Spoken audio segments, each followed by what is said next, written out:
Welcome মানে তুই কি বলে ফেলা? স্যার তেল আসতে, ওয়েল মানে তেল আর কাম মানে আসা, ওয়েলকাম তেল আসতে। ঠিক বলিস, তেল আসছে, তেল আসছে। একটাও হয়নি। মুখ্যমন্ত্রী মানে কি বলে ফেলা? মুখ্যমন্ত্রী, হ্যাঁ, মুখ্যমন্ত্রী মানে যে মন্ত্রী কিছু জানে না, অশিক্ষিত, সেই হচ্ছে মুখ্যমন্ত্রী। মানে মানে আবার কি? আপনি তো সেদিন বললেন যে তোরা পড়াশোনা করিস নি, তোর তো মুখ্যই থাকবে। তাই মুখ্য মানে যদি পড়াশোনা না জানা হয়, অশিক্ষিত হয়, তাহলে মুখ্যমন্ত্রী মানে সে অশিক্ষিত মন্ত্রী না।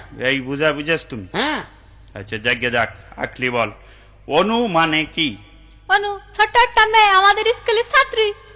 ওরে না, অনু হাতে জিনিস একটা ছোট বস্তু, খালি চোখে দেখা যায় না, এই আর কি।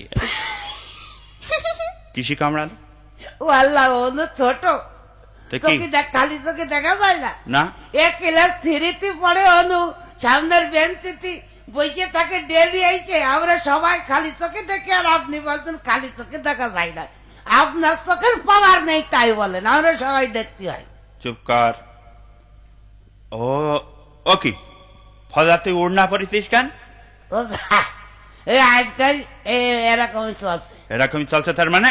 তার মানে আবার কি? আগে দেখতেন না মেয়েরা উড়না পড়ত, হ্যাঁ এখন মেয়েরা তো উড়না পড়া ছেড়ে দিয়েছে। হ্যাঁ। এখন ওদের যদিও কেউ পরে সে গলায় দড়িয়ে থুয়ে দেয়। এই জন্য কোম্পানি দেখলি এতগুলো উড়না তৈরি করলাম, এ নষ্ট হবে, এই জন্য ওরা নতুন এক ফ্যাশন বের করে দিয়েছে, বুঝেছে, পুরুষই উড়না পরবে। বললো হ্যাঁ হ্যাঁ হ্যাঁ, ছেলেটা পড়তে দেখছি। হ্যাঁ, পাঞ্জাবির সাথে। আচ্ছা, সন্ধে হয় হয় ইংরেজি কর। স্যার ইভিনিং ইজ, সন্ধে